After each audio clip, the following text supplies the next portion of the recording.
Friction between the blocks. Let us consider a situation where a block of mass m2 is kept over the block of mass m1 and the system is kept on a frictionless horizontal plane. m1 नीचे है, m2 ऊपर है.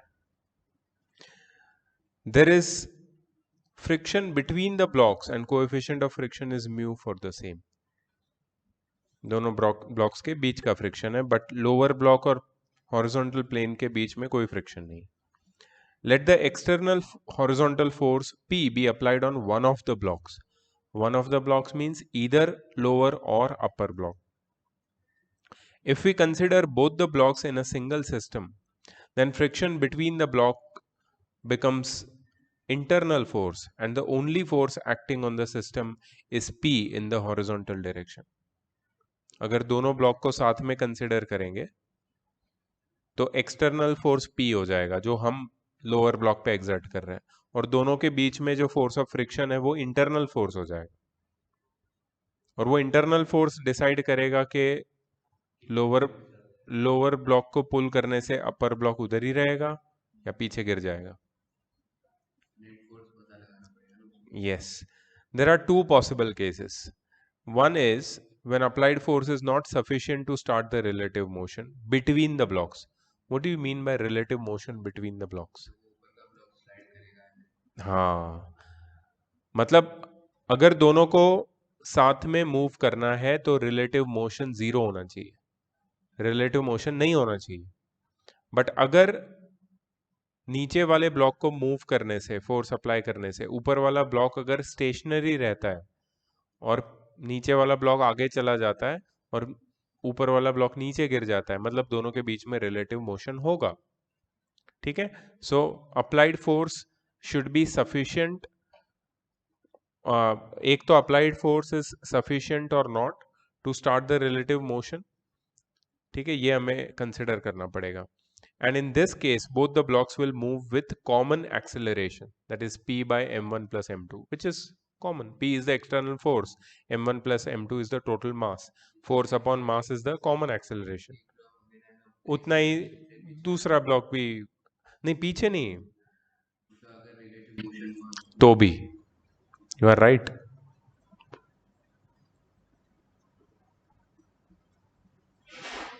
अगर relative motion हुआ तो let us find the minimum value of P which can start the relative motion between the blocks and corresponding acceleration of blocks when applied force is greater than this minimum value. When force is applied on the upper block, ये first case है. In figure 16.1, force diagram for the given situation is shown. Force diagram for two blocks kept on a horizontal surface when force is applied on the upper block. Coefficient of friction कितना है? mu. Upper block पे force है P. Here M1G दोनों blocks के बारे में अलग अलग we can find the free body diagram. Upper block P क्या है? External force, weight exerted by block M2 on the lower block. कैसे? नहीं, वो तो लोअर ब्लॉक पे दिया है. इधर है ना, पीछे है.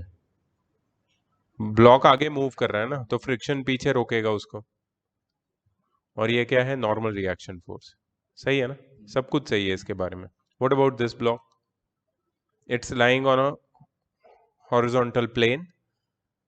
ये क्या है? उसका वेट. ये क्या है? R. Reaction force exerted by the ground due to m1g on this m1, right? उसको ऊपर नहीं दिखाया है, नॉर्मल मैं बताता हूं क्या है.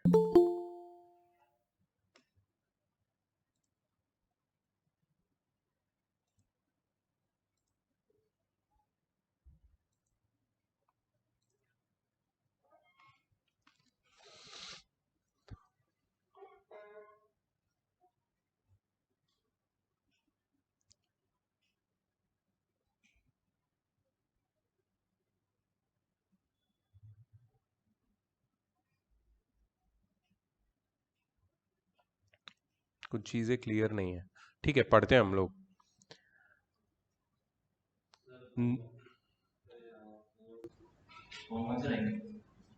वही वही मैं बता रहा हूँ। ये तो क्लियर है ना, इसमें तो कोई प्रॉब्लम नहीं है। इसमें एक तो एन नीचे क्यों है ये नहीं समझ में आ रहा है, आर ऊपर क्यों है ये नहीं समझ में आ रहा है, ये पी यहाँ पे क्यों लिखा है ये भी नहीं क्लियर नहीं है।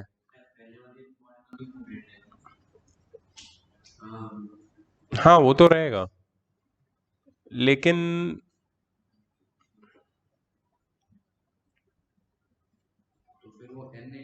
मुझे लगता है जो आर है ना, that is reaction force exerted by the ground on both the blocks. मतलब due to the weight of both the blocks, मतलब M2G और M1G का जो टोटल वेट है ना उसकी वजह से आर एक्सर्ट हो रहा है। और ये एन क्या है, नीचे की डायरेक्शन में क्यों है? सर M2 एग्जॉस्ट कर रहा है M1 पे। मतलब ये एन नॉर्मल। M2G होगा ना, एन क्या है M2G होगा ये, इक्वल है M2G से, एन इक्वल है M2G से। सो ये एन नीचे की तरफ एक्सर्ट हो रहा है, that is the weight of the upper block on the upper surface of the lower block. R is the normal reaction force exerted by the ground on the lower block। F क्या है? F is the reaction to the frictional force exerted by the lower block on the upper block। नहीं, by the upper block on the lower block। देखो, हम किस पे force exert कर रहे हैं, तो अपर ब्लॉक क्या एक्सपीरियंस करेगा ड्यू टू लोअर ब्लॉक। तो लोअर ब्लॉक ऑपोजिट डायरेक्शन में क्या एक्सपीरियंस करेगा, friction due to relative motion of the upper block in the opposite direction. एक बॉडी के ऊपर अगर दूसरी बॉडी स्लाइड हो रही है तो फ्रिक्शन सिर्फ ऊपर वाली बॉडी एक्सपीरियंस नहीं करती, नीचे वाली भी एक्सपीरियंस करती है ऑपोजिट डायरेक्शन में। भले ही वो रेस्ट पे है, but because there is relative motion there is friction which is experience by the body at rest in the opposite direction, इसलिए ये एफ है। एग्जैक्टली वो वही काम करेगा जो ये एफ कर रहा है, वो ऊपर वाले ब्लॉक को आगे बढ़ने से रोक रहा है। हम्म, हाँ वो it will act as a surface for the upper block. ठीक है, सो यहाँ पे क्या लिखा है देखो, normal reaction N is acting between the blocks। R is the normal reaction between horizontal surface and block M1। Note that the force that is equal and opposite to R acts on the horizontal surface and hence is not shown। Note that the force that is equal and opposite to R acts on the horizontal surface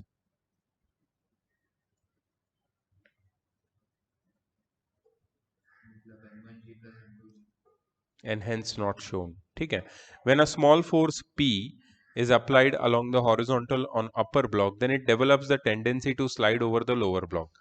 Lower block applies a frictional force F to the right on the upper block to oppose its motion, but its opposite counterpart acts on the lower block towards left as shown in the figure as we talked, that is this F। Due to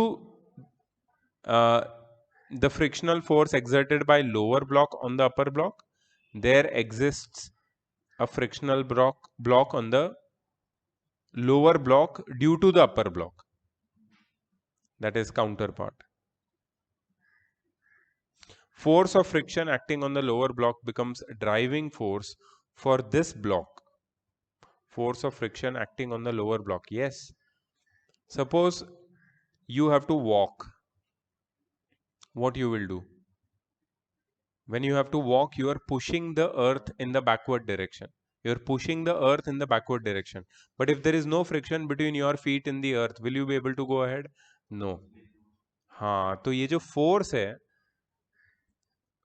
force of friction developed on the surface of earth due to you pushing the earth in backward direction pushes you in the forward direction.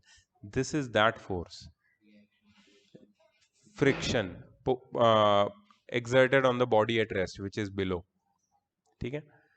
Force of friction acting on the lower block becomes driving force for this block, and there is no friction applied by the horizontal surface. Vertical equilibrium, हाँ horizontal surface मतलब इसके नीचे, तो driving force ये वाला friction है, horizontal surface के साथ कोई फ्रिक्शन नहीं हो रहा है. ठीक है, नहीं तो दोनों ब्लॉक चलते, क्योंकि ये फ्रिक्शन तो है ही इन दोनों के बीच में. वो ऊपर वाले ब्लॉक को रोकता, लेकिन नीचे वाला ब्लॉक आगे चल जाता. But because there is no friction here, only this block comes into motion as a upper block. Vertical equilibrium for upper block gives the following equation: n is equal to m2g. Correct, n is equal to m2g. Hence maximum frictional force that can act between the blocks can be written as F max is equal to mu times n, or mu times m2g. That is the maximum frictional force that can act between the two blocks. दोनों से, yes yes, दोनों से equal होगा, मतलब ये driving force भी होगा. For smaller values of p, both the blocks will move together with the same acceleration, because relative motion between the blocks will start only when the friction acting between the blocks attains maximum value.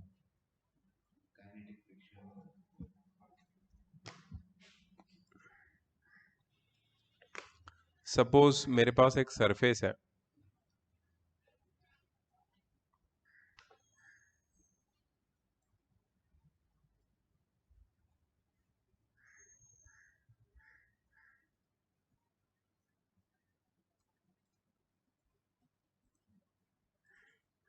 इस पे एक block रखा है, यहाँ पे मैंने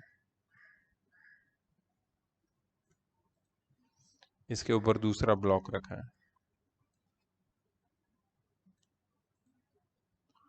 अब यहां पे मैं एक फोर्स एक्सर्ट कर रहा हूं.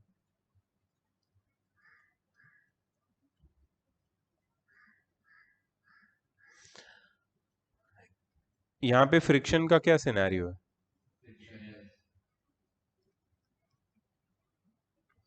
अगर मैं छोटा सा फोर्स, स्मॉल वैल्यू एक्सर्ट करता हूं on the upper block in the left direction, क्या होगा?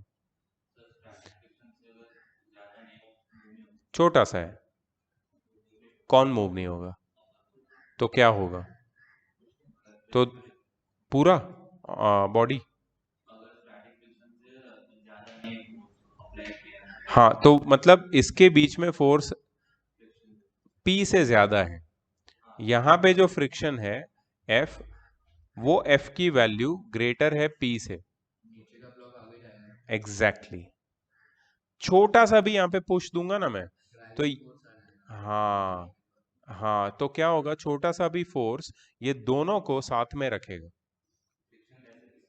हाँ, क्योंकि ये फ्रिक्शन लेस है, F0 है, इसलिए दोनों के बीच में फ्रिक्शन नहीं है, तो छोटा सा भी फोर्स दोनों को साथ में आगे लेके जाएगा. मतलब दोनों का एक्सेलरेशन क्या होगा? सेम. जो कितना होगा? P by m1 plus m2. ये होगा कॉमन एक्सेलरेशन. ये m1 है, ये m2 है. ठीक है. बट जैसे ही F मैक्स अटेन हुआ तो क्या होगा? F मैक्स अटेन हुआ, म्यू m2g है ना, म्यू टाइम्स m2g. तो क्या हुआ? रिलेटिव मोशन प्रोड्यूस होगा. किसके बीच में? m1 और m2 के बीच में. हाँ, फिर ऊपर वाला ब्लॉक नीचे वाले ब्लॉक के ऊपर स्लाइड करेगा, आगे बढ़ेगा वो. अगर नीचे भी फ्रिक्शन होता तो फिर, और अगर स्टैटिक रिएक्शन मतलब वो एकदम स्मॉल वैल्यू ऑफ फोर्स लगा दे तो भी तो नहीं होते, कोई भी ब्लॉक मूव नहीं होता. हाँ, तो प्रैक्टिकली यही होता है कि दोनों के बीच में भी फ्रिक्शन होता है, नीचे भी फ्रिक्शन होता है, तो छोटे फोर्स से कोई मूवमेंट प्रोड्यूस नहीं होता. तो फ्रिक्शन वो दोनों का ऐड हो जाएगा ना, अगर ऊपर वाले को मूव मतलब दोनों फ्रिक्शन रेजिस्ट करेंगे मोशन को, रिलेटिव मोशन और कंबाइंड मोशन। नहीं, उसके लिए तुम्हें पी की वैल्यू बढ़ानी पड़ेगी।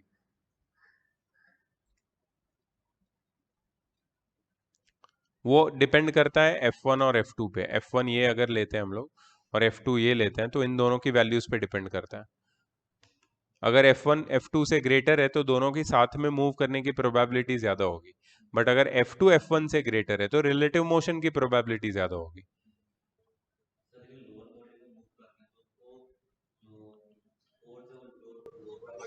हाँ, तो वही मैं बोल रहा हूँ कि अगर तुम अपर बॉडी पे फोर्स एक्सर्ट कर रहे हो तो ये फ्रिक्शन दोनों के बीच में कितना है और ग्राउंड और लोअर बॉडी के बीच में कितना है उसकी वैल्यूज पे डिपेंड करेगा।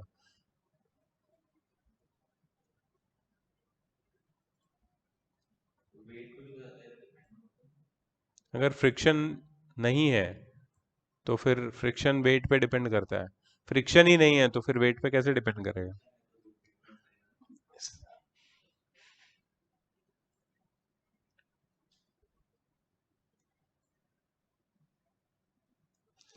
So let there be no relative motion between the blocks and hence we can write the following equation: a1 is equal to a2 which is equal to a common acceleration applying Newton's second law in horizontal direction on the upper block. Upper block पे Newton second law लगाएंगे तो हमें क्या मिलेगा? F equal to M2G. M2G, M2A2, हाँ, अगर दोनों का एक्सीलरेशन अलग लिया तो M2A, दोनों साथ में मूव कर रहे हैं तो क्या अपर ब्लॉक पे क्या होगा? P minus F is equal to M2A। Upper block के सिर्फ अपर ब्लॉक पे न्यूटन सेकेंड लॉ अप्लाई किया हमने।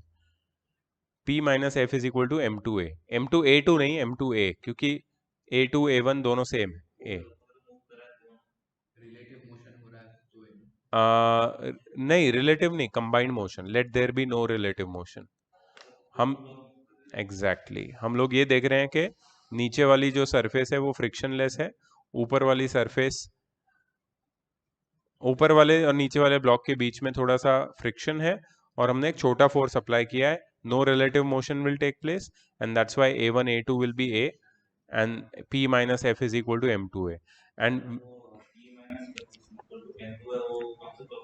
अपर ब्लॉक सही है, फ्री बॉडी डायग्राम से मैच कर रहा है। Okay, next, applying Newton second law in the horizontal direction on the lower block. बताओ, तुम ही अप्लाई करो हॉरिजॉन्टल डायरेक्शन।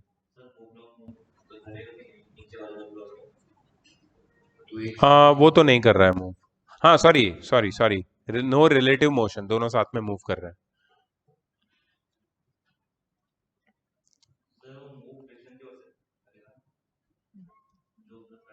फ्रिक्शन उसको आगे ले जा रहा है।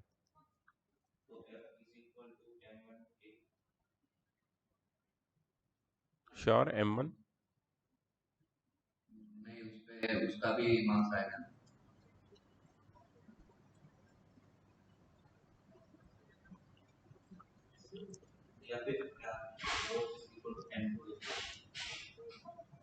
F equal to A bracket में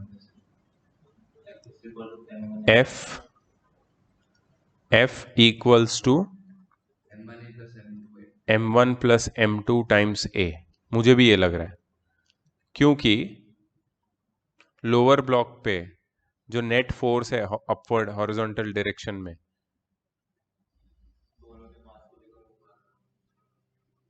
मुझे ये लग रहा है, but I am not sure whether it is true और नॉट। Let's see.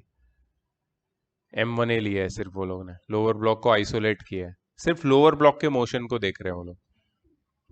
पर उसके उसके इधर मोशन उसके वजह से हो रहा है कि ब्लॉक उसके ऊपर है और फ्रिक्शन अप्लाई कर रहा है। बट F की वैल्यू क्या है? हाँ, वो इंडिविजुअल M2 की वजह से। हाँ, बट F की F नीचे वाला जो बॉडी है लोअर लोअर ब्लॉक को आगे कौन लेके जा रहा है? F का फॉर्मूला क्या है? Mu times M2G।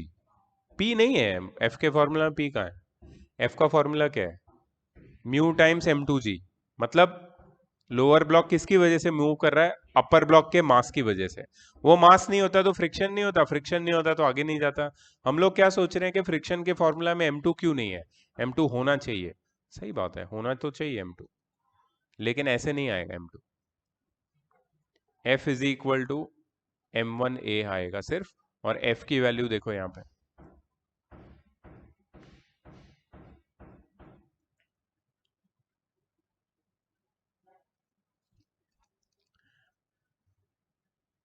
ठीक है।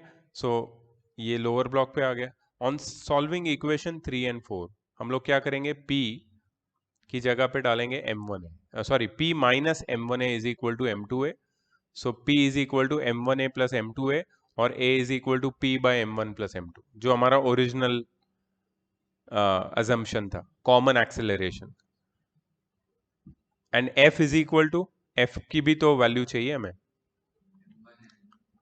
सो F इज इक्वल टू यहाँ पे म्यू टाइम्स M2G, ये तो F मैक्स है।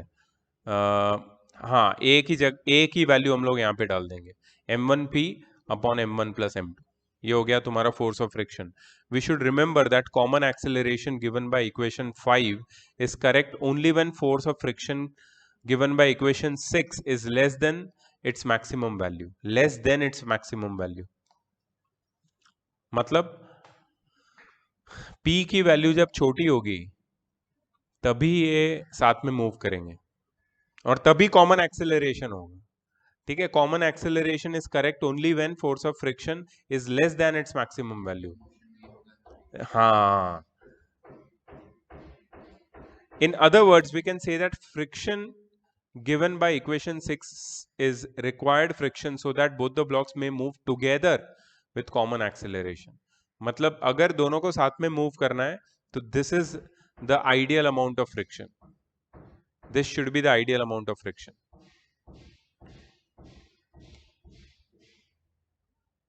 If required friction is less than its maximum value, then the result given by equation 5 is correct, or else blocks will move with different accelerations। For both the blocks to move together with common acceleration given by equation 5, we need the following condition to be satisfied. F is equal to M1P upon M1 plus M2 smaller than mu times M2G।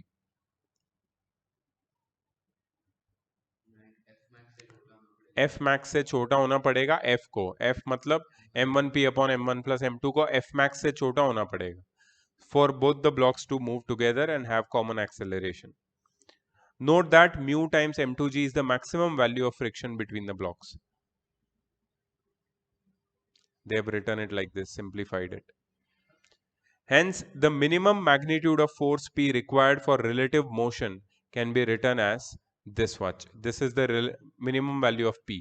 मतलब P की इतनी value अगर तुमने दे दी तो relative motion होगा, लेकिन इससे कम value दी P की एक्सटर्नल फोर्स की तो रिलेटिव मोशन नहीं होगा। Minimum magnitude of force P required for relative motion between the blocks is P naught is equal to mu M2 bracket 1 plus M2 by M1 times G। Here we can see that minimum force required to start the relative motion between the blocks is greater than the maximum value of friction for the contact। इसका क्या मतलब है? Minimum force required to start the relative motion between the blocks is greater than maximum value of friction for the contact। What is the maximum value of friction for the contact?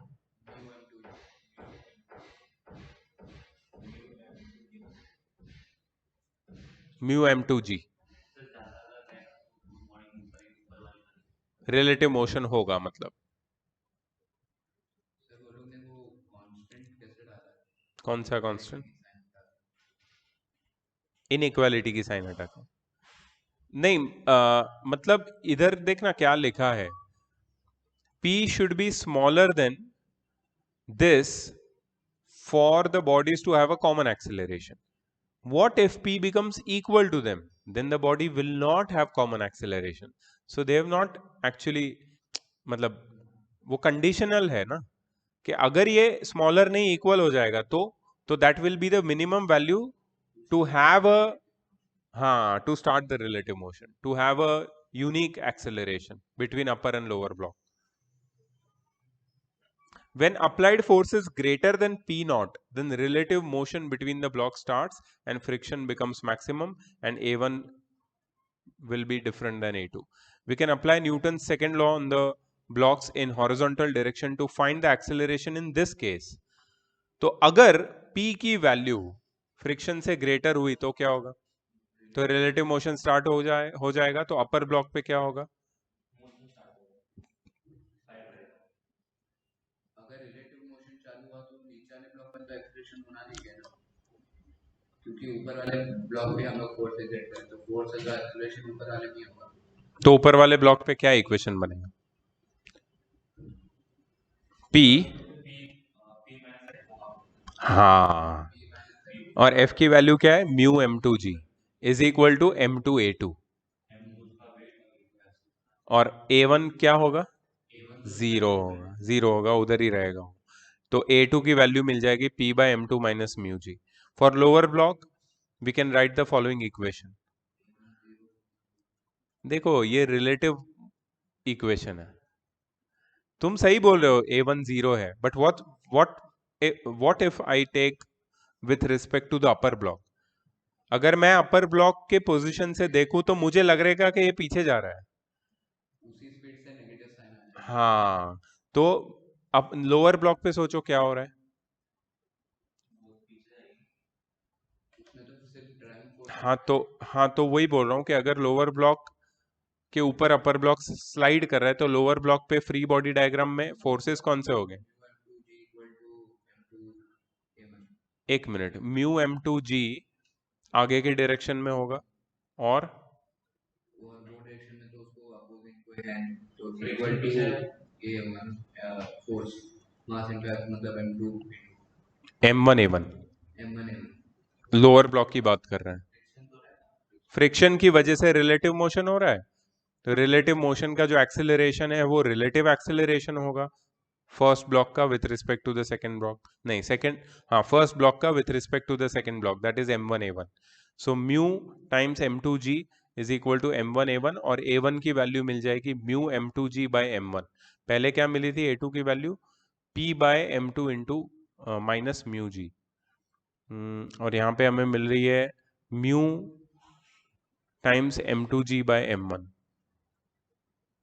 Accelerations given by equations 8 and 9 are for the situation when relative motion between the block starts, and we can see that acceleration of the lower block becomes independent of P. On increasing P further beyond P naught, acceleration of upper block increases, but that of lower block it remains constant. मतलब lower block में जो acceleration produce हो रहा है वो P पे depend नहीं करता है जब रिलेटिव मोशन स्टार्ट हो जाता है। जैसे ही रिलेटिव मोशन स्टार्ट हो जाता है लोअर ब्लॉक का acceleration mu m2g by m1 ही होगा। Acceleration of the lower block remains constant, does not depend on p। एक बार अपर ब्लॉक लोअर ब्लॉक पे मूव करने लगा, फिर कितना ही ज्यादा फोर्स लगा दो मूव तो करेगा ही, बट अपर ब्लॉक का एक्सेलरेशन चेंज होगा, ये वाला p by m2 minus mu जी।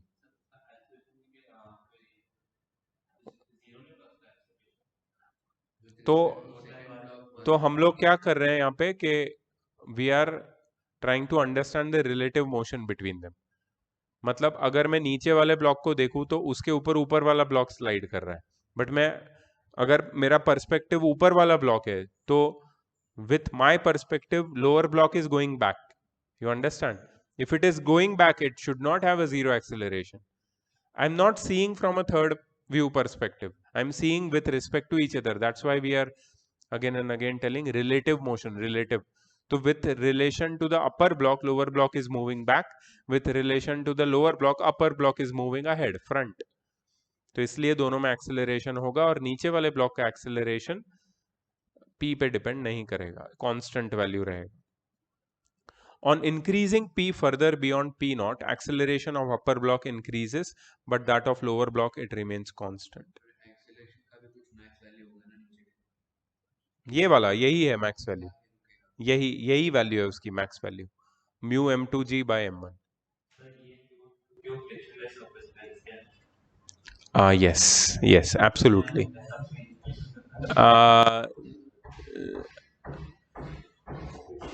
इसका एक्सेलरेशन कांस्टेंट नहीं होगा क्यों?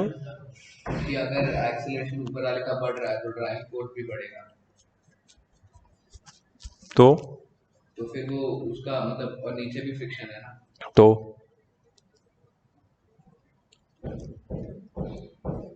अगर नीचे फ्रिक्शन नहीं है अभी और पी की वैल्यू मैंने बढ़ा दी, दैट इज पी की ऑप्टिमम वैल्यू ले ली to start the relative motion, मतलब क्या है कि मैं ऊपर वाले ब्लॉक के ऊपर ज्यादा फोर्स एक्सर्ट कर रहा हूं तो रिलेटिव मोशन स्टार्ट हो रहा है।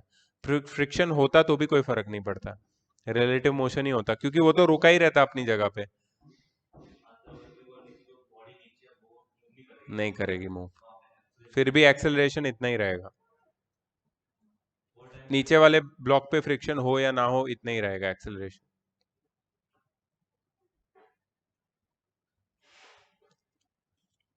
When force is applied on the lower block, अच्छा, figure 16.2 force diagram for the given situation is shown. अब लोअर ब्लॉक पे फोर्स एक्सर्ट हो रहा है P, F का डायरेक्शन देखा, क्यों?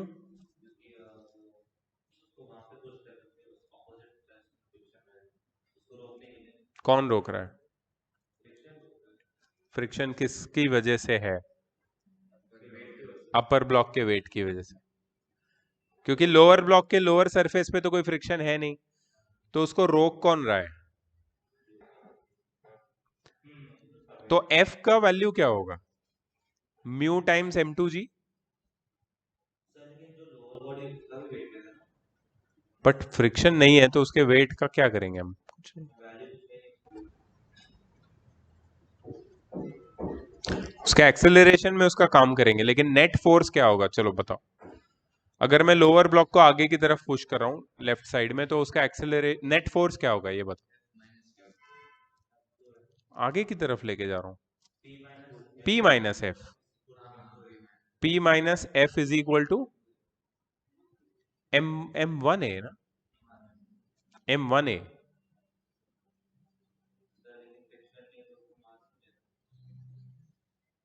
किसका?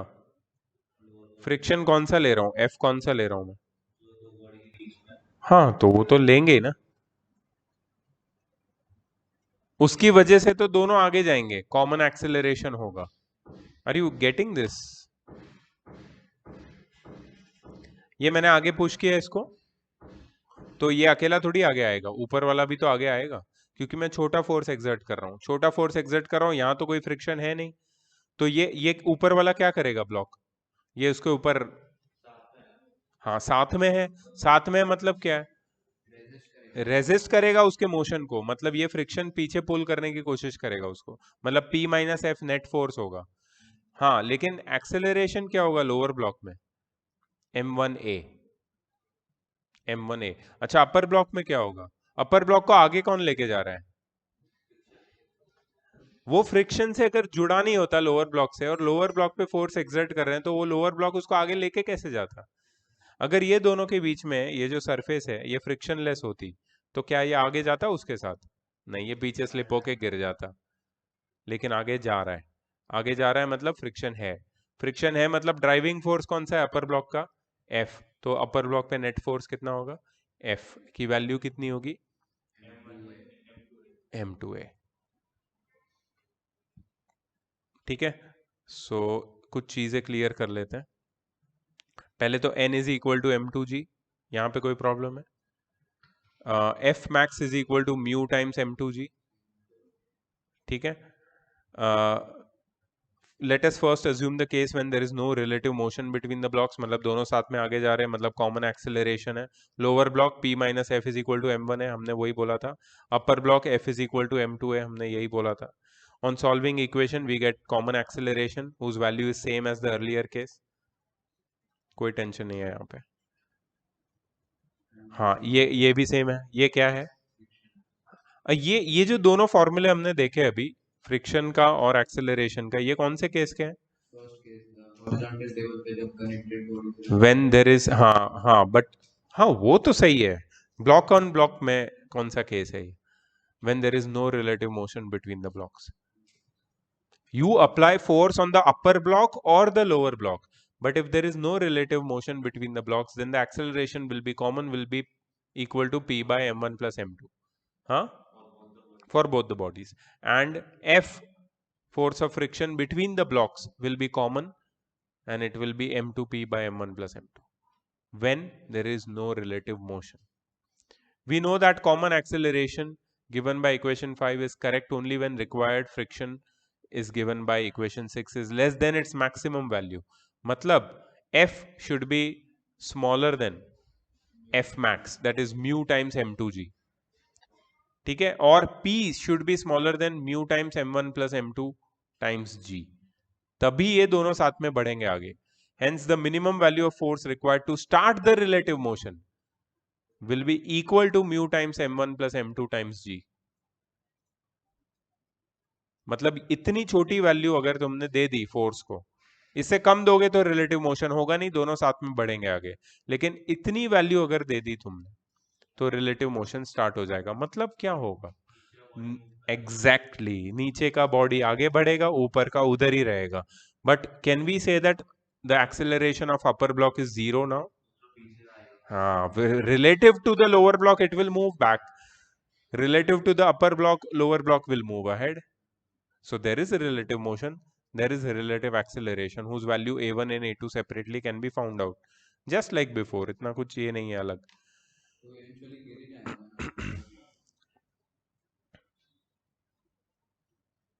दोनों केस में we can see that applied force is greater than maximum value of friction to start the relative motion between the blocks.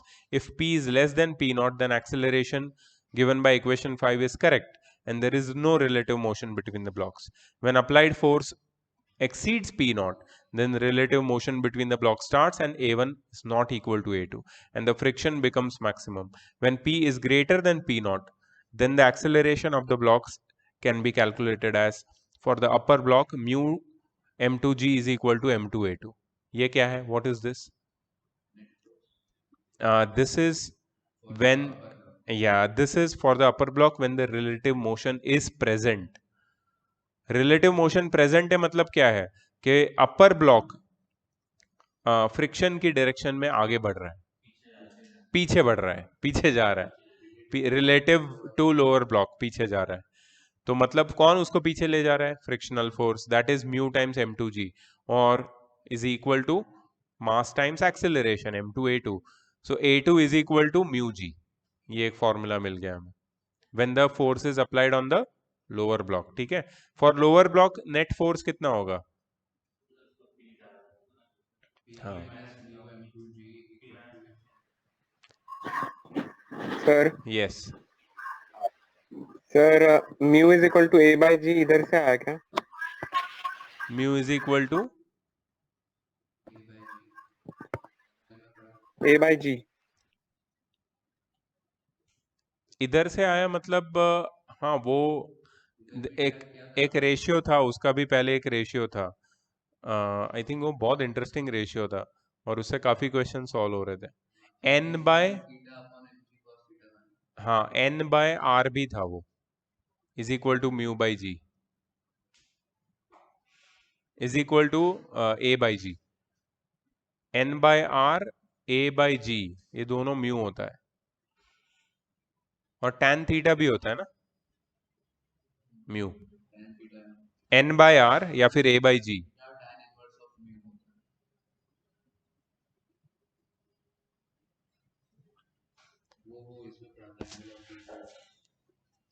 उसमें एक था फॉर्मूला, यू आर राइट. ठीक है, लोअर ब्लॉक के लिए P minus mu times m2g. Lower block को आगे खींच रहा है P और पीछे रोक रहा है ऊपर वाले ब्लॉक का फ्रिक्शन. दोनों का difference is the net force on the lower block is equal to m1 a1. तो a1 मिल जाएगा. यस नहीं, कॉमन फ्री बॉडी डायग्राम में हर एक को अलग अलग लेना है. We can see that applied force is increased beyond, when applied force is increased beyond P naught, then acceleration of lower block increases, but acceleration of upper block becomes constant. मतलब ऊपर वाला ब्लॉक उसी acceleration से पीछे जाके नीचे गिरेगा relatively, सिर्फ नीचे वाले ब्लॉक का एक्सेलरेशन इंक्रीज होगा, उसके ऊपर फोर्स एक्सर्ट कर रहे हैं, मतलब डायरेक्ट फोर्स नीचे वाले ब्लॉक पे।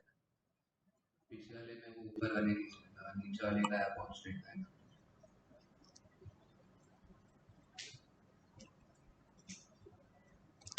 तो अभी फॉर्मूला लिखे कौन से इसमें? इसमें भी ऐसा है कि सिचुएशन पे डिपेंड करेगा। तुम रीड करोगे question and then you find कि हाँ ये वाला we can apply, like free body diagrams isolate करके we can apply the formula, then you can use it. But फिर भी यहाँ पे देखना क्या दिया है, ये ऊपर वाले का है, वो कनेक्टेड वाले का, ये भी उसका ही है शायद, कनेक्टेड वाले का। ठीक है, तो ये तो कल किया था ना तुमने, कहाँ कितने तक किए तुमने? ये भी किया था कल। नहीं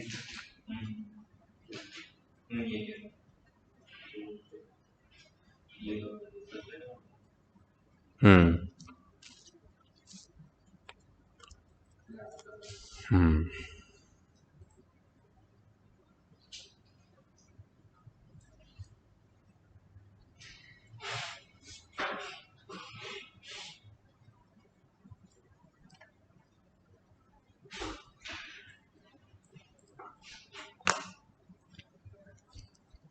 A wooden block of mass 5 kg rests on a horizontal surface with the coefficient of kinetic friction between the block and the surface equal to mu, which is equal to 0.409. A bullet of mass 10 grams is fired horizontally into the block and gets embedded in the block. As a result, the combination moves 10 meter before coming to rest. Finally, find the speed with which the bullet strikes the block. Pierce करके अंदर रह जाता है, वो घुस जाता है और उधर ही रहता है, एम्बेड हो जाता है उसके अंदर। और फिर कॉम्बिनेशन मतलब दोनों का मास ऐड करना पड़ेगा, ब्लॉक का और बुलेट का, आगे बढ़ता है with with some velocity and covers a distance of 10 meter before coming to rest. Find the speed with which the bullet strikes the block.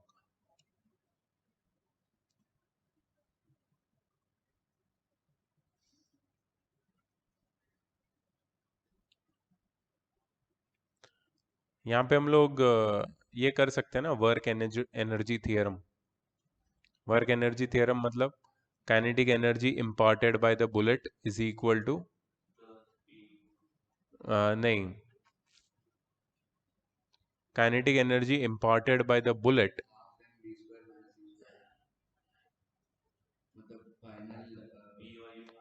Kinetic energy is equal to work done, work done. But यहाँ पे ऐसा नहीं है, मतलब not exactly work energy theorem as you are telling, but what I am telling is कि जितनी kinetic energy bullet impart करेगा block को, उतनी kinetic energy block block absorb करके आगे बढ़ेगा। मतलब the kinetic energy imparted by bullet is equal to the kinetic energy,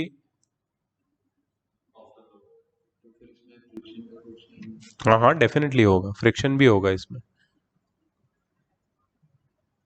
पहले तो ब्लॉक का एक्सेलरेशन निकालना पड़ेगा, फिर ब्लॉक का फोर्स निकालना पड़ेगा, ब्लॉक और बुलेट का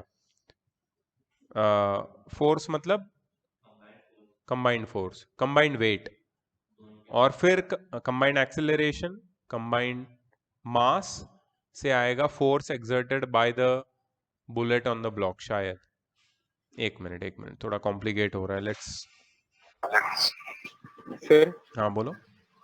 सर एक्सेलरेशन आ सकता है a by g से, mu is equal to a by g। You like that formula ma'am, mu is equal to a by g।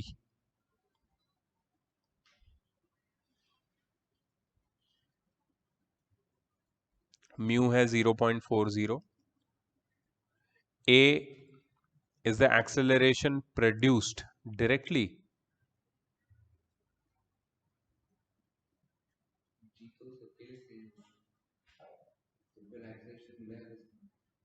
Block का?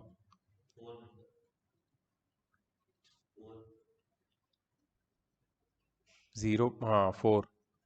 सो acceleration of the block is 4 metre पर second square, ऐसा directly?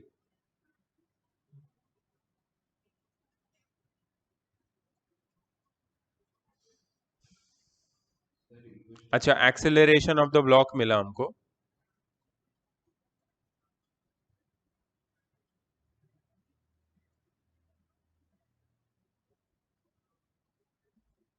ये तो negative acceleration होगा ना?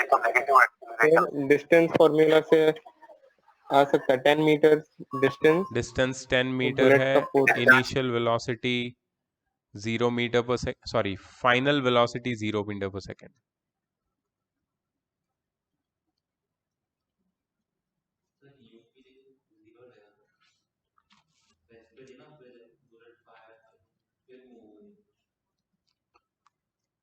हाँ वो तो है, लेकिन बुलेट फायर्ड होने, बुलेट जब एम्बेड हुई है तब की वेलोसिटी लेनी है हमें, and that will be maximum, that is the initial velocity.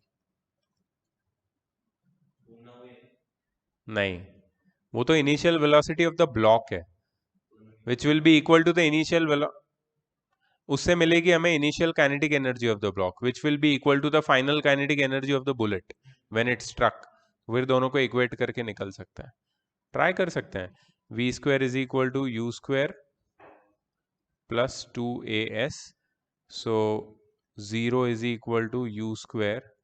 ये -4 होगा ना, क्योंकि एक्सेलरेशन तो धीरे धीरे कम होगा मैक्सिमम वेलोसिटी से 0 वेलोसिटी.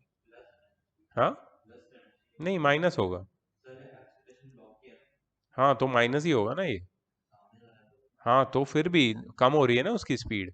जब स्ट्राइक करेगा बुलेट तो मैक्सिमम स्पीड से बढ़ेगा, फिर धीरे धीरे स्पीड कम होकर रेस्ट पे आ जाएगा, तो डिसेलरेशन हो रहा है ना आफ्टर स्ट्राइकिंग. हाँ पहले तो रेस्ट पे था. हाँ, बट स्ट्राइक करने के बाद हम ले रहे हैं ना पूरा सिचुएशन. जैसे स्ट्राइक हुआ स्पीड कितनी होगी? मैक्सिमम, और फिर धीरे धीरे धीरे रेस्ट पे, वो बोल रहा हूं मैं. सो -2 इंटू 4 इंटू एस कितना है? 10. सही है. तो ये कितना हो जाएगा? -80. तो u square is equal to कितना हो जाएगा? 80. तो u कितना हो जाएगा? √80 कितना होता है? नहीं नहीं नहीं, रूट में ही बोलो. 5 √4, 5 √4, नहीं 4 √5, 4 √5, 4 √5 मीटर पर सेकेंड. ये होगी उसकी initial velocity of the block. हाँ तो initial kinetic energy of the block क्या है? Half mu square is equal to, हाँ ब्लॉक इनिशियली रेस्ट पे नहीं है. इनिशियली मतलब ये पूरा सिचुएशन बुलेट स्ट्राइक करने के बाद हम देख रहे हैं. तो जैसे ही बुलेट ने स्ट्राइक किया, हाँ maximum kinetic energy taken by the block, imparted to the block by the bullet, is equal to half mv square. ठीक है, अब यहां पे क्या आएगा? हाफ इंटू m है मास of the block. Mass of the block कितना है? 5 kg, 5 kg. वो ग्राम्स में दिया ना. हाँ तो बुलेट को kg में कर देंगे ना हम लोग, क्योंकि सब मीटर पर सेकेंड में. तो 5 kg into u square, u square मतलब 80, is equal to half mass of the bullet कितना है? 10 grams. 10/1000 0.0. into v square, that is velocity of the bullet with which it strikes the block. 240 is a, यहाँ पे 0 0 cut हो जाएगा, इसको वो side ले लो. 5 टाइम्स 40 टाइम्स 2 टाइम्स 100, सही है. 5 times 40 times 2 times 100 is equal to, सही है. बताओ अभी. ये 3 0, 40,000 कितना होगा? 200 ना. So v is equal to 200 metre पर सेकेंड. बुलेट की इनिशियल स्पीड, बुलेट की 400 होती है. हाँ बोलना राहुल. हम्म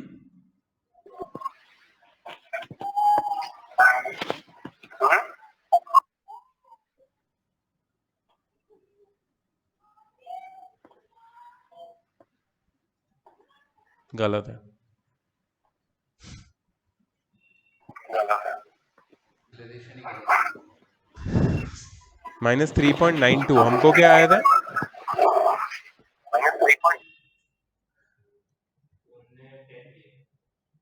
जी को 9.8 लिया है वो लोग ने। तो हाँ बट हाँ ये तो सही आया फिर, मतलब वो सही था उसका formula,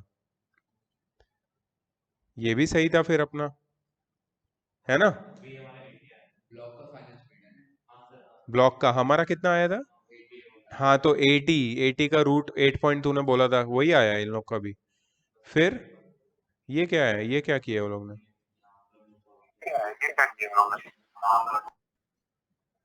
initial momentum before collision, sum of total initial momentum before collision is equal to total final momentum after collision. लेकिन उससे इतना फर्क नहीं आना चाहिए यार। 1400 मीटर पर सेकेंड।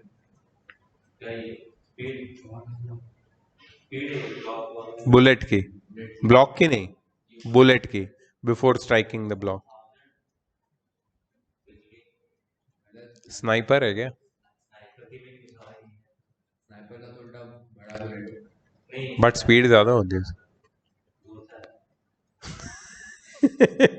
नहीं लेकिन हमने क्या किया पता है गलती, यहां तक सब कुछ सही किया हमने, ये गड़बड़ कर दी हमने।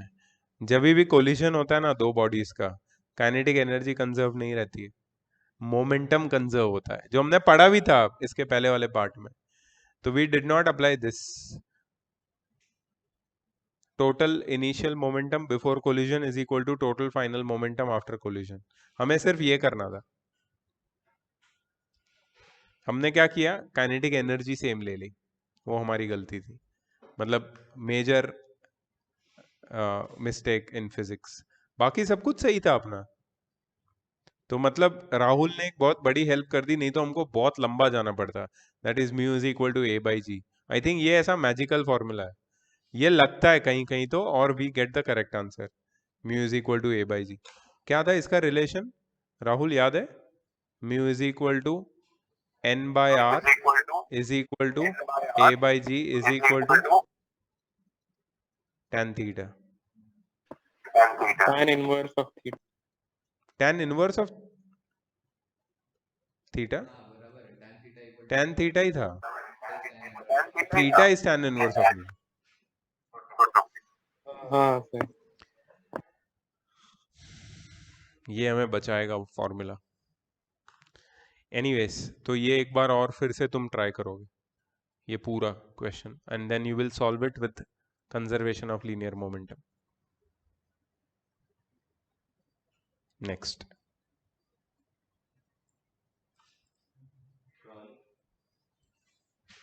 हाँ ट्रॉली वाले बहुत मस्त है क्वेश्चन। ट्रॉली पता है कैसा होता है?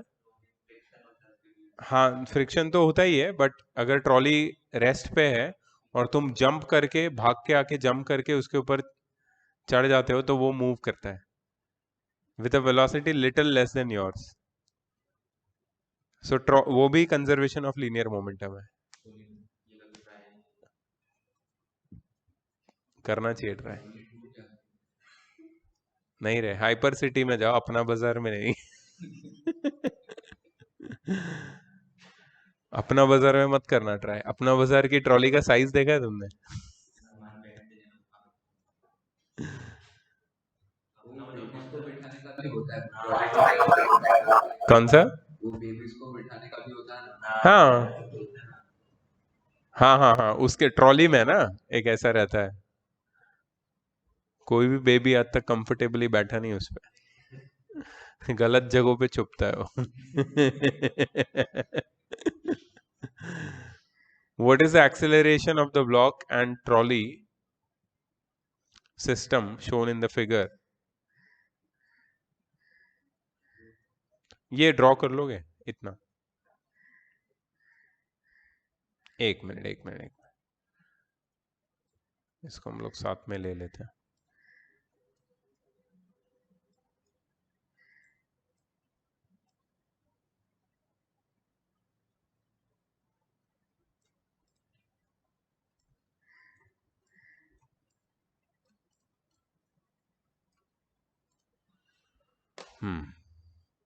What is the acceleration of the block and the trolley system shown in the figure if the coefficient of kinetic friction between the trolley and the surface is 0.04, and what is the tension in the string? Free body diagram दोनों पे अलग अलग और तुम्हें जो चाहिए मिल जाएगा. We can find the acceleration and the tension. Common acceleration होगा कि नहीं? होगा ना? होगा. कनेक्टेड बॉडीज है. neglect the mass of the string. Take g as 10 meter per second square. Come on, you can do this, I think.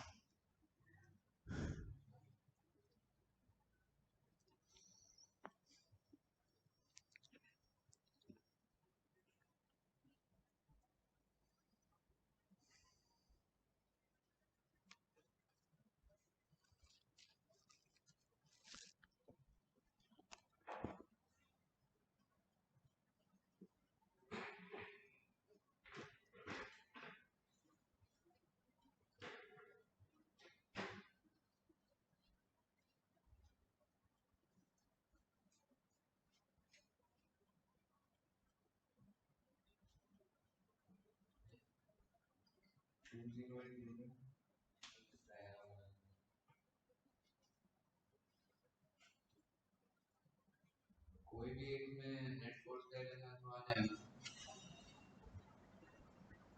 2082. ये क्या है? टेंशन. हाँ आ जाएगा कि तो टेंशन तो T minus F equal to 200. Correct correct correct. और मास भी दिया है. व्हाट अबाउट सिर्फ टेंशन पूछा है? हाँ. कोएफिशिएंट ऑफ काइनेटिक फ्रिक्शन भी पूछा है. कोएफिशिएंट ऑफ काइनेटिक फ्रिक्शन नहीं दिया हुआ है ना.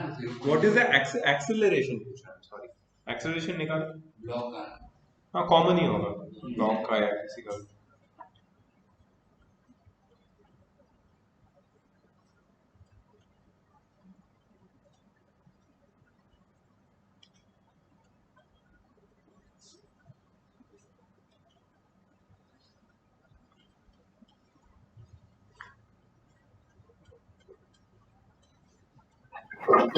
सर काइनेटिक फ्रिक्शन की वजह से टेंशन बढ़ेगा. सॉरी, काइनेटिक फ्रिक्शन की वजह से टेंशन बढ़ेगा. नहीं कम होगा यार. स्टैटिक फ्रिक्शन में ज्यादा होगा tension.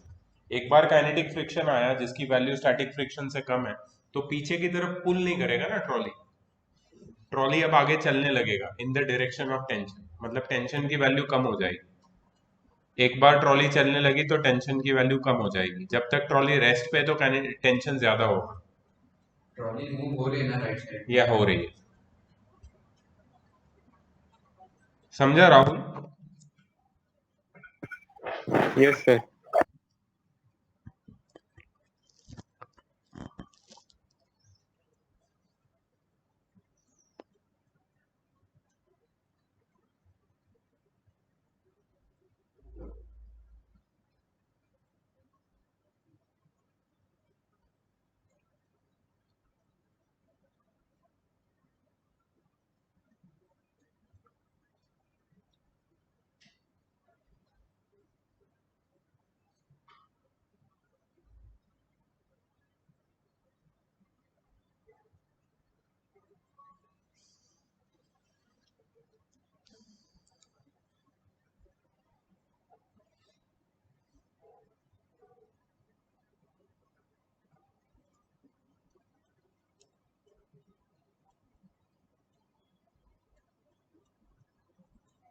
Zero 0.9 metre per second square acceleration और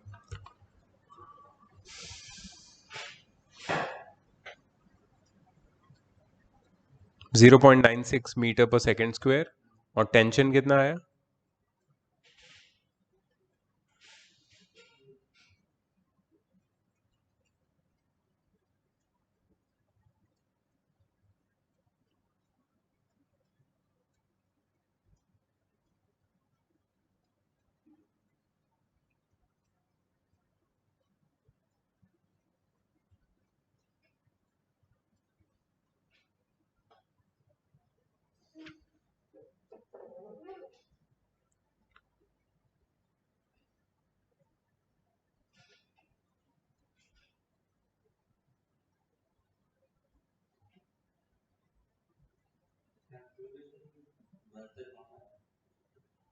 हाँ 0.96 27.12 करेक्ट करेक्ट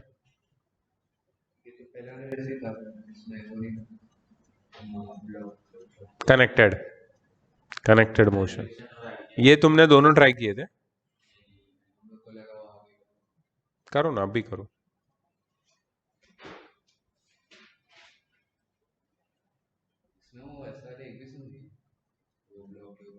होंगे आगे कहीं तो आएंगे इसमें नहीं ये तो ऐसा प्रिलिमिनरी प्रैक्टिस है एक बार चैप्टर एंड हो गया तो मैं तुम्हें पूरी उसकी वर्कशीट दे दूंगा यू कैन ट्राई दैट